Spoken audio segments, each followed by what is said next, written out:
investing in the Philippines and the opportunities to do that through public-private partnerships, the infrastructure projects you identified on the onset as well. But as we look at the population and we look at the economy, it's young, it's dynamic, it's tech-focused, it has high English language fluency, it's ripe for investment.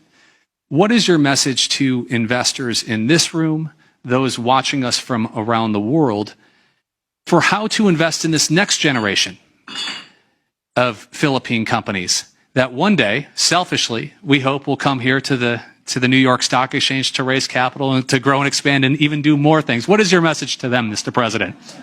Well,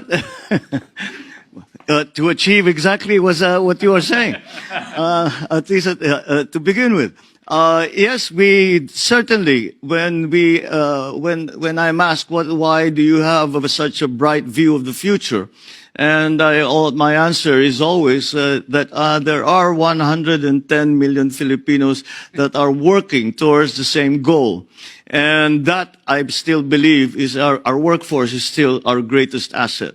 And it is something that we have seen succeed first of all, with our overseas Filipino workers, but also in the development of the more sophisticated businesses that have come to the country. And highly technical, highly requiring technical proficiency, requiring good training in schools. We will still continue to try and improve the education system in terms of the technical side, the technical side of our workforce's training. And as we know, because that is becoming more and more important in the world. But the young people in the Philippines also, I suppose there is a form of institutional memory. And we still look to the United States as our partners. When we are in crisis, we look to the United States. We look to the relationship that has been forged over the many years. And I have to say that the reason that we have done that is that for the most part, we can say that the United States has not failed us. That sentiment remains in our young men and women. That sentiment remains and will, I think, be further fostered if we are able to show some successes, at least immediately. We show some immediate successes in this partnership.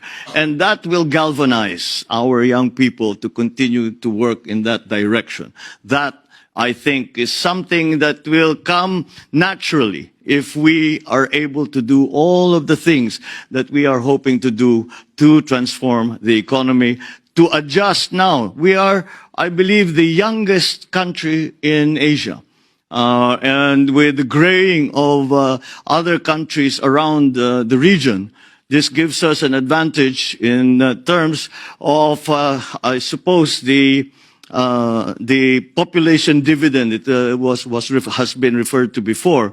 It gives us an advantage in terms of the population dividend, and they are ready to take up the cudgels. They are ready to work for the country. They are ready to do what needs to be done to bring the country forward. And I feel confident in saying that because in the last election, it was the young people who drove forward the idea that we must continue to invest in our young people.